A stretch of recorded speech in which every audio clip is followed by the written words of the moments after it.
Hello, thank you for stopping by. I'm going to read this story called Butterfly Garden.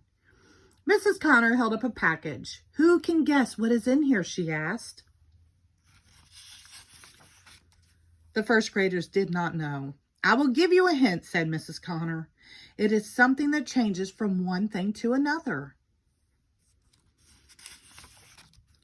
Is it a monster? Asked Egan.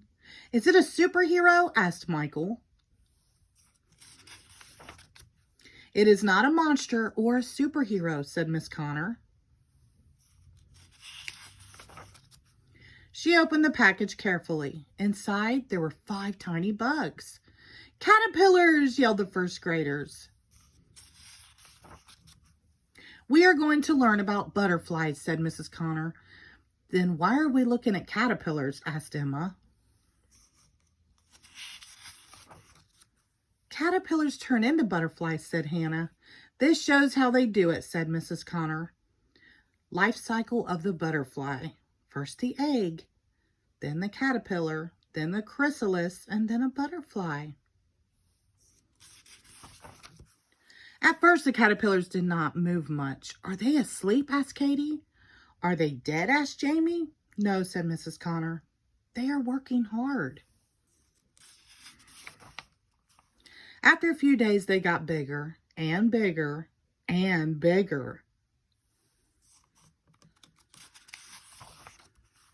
After a week, the caterpillars climbed onto the top of the jar. They are hanging upside down, said Katie.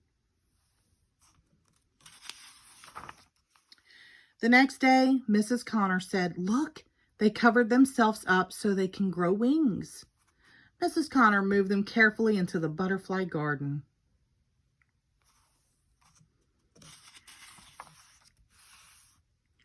The first graders waited for 11 more days. They are getting darker, said Egan. On the 12th day, Mrs. Connor said, class, come quickly.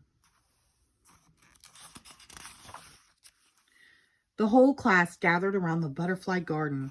Look, said Nick. Something is coming out, said Naya. It is a butterfly, said Egan. The butterflies carefully opened up their wings. Why are they so small? Asked Emma. They will get bigger very soon, said Mrs. Connor. When the class came back from recess, there were 3 butterflies in the garden. All their wings were big and beautiful.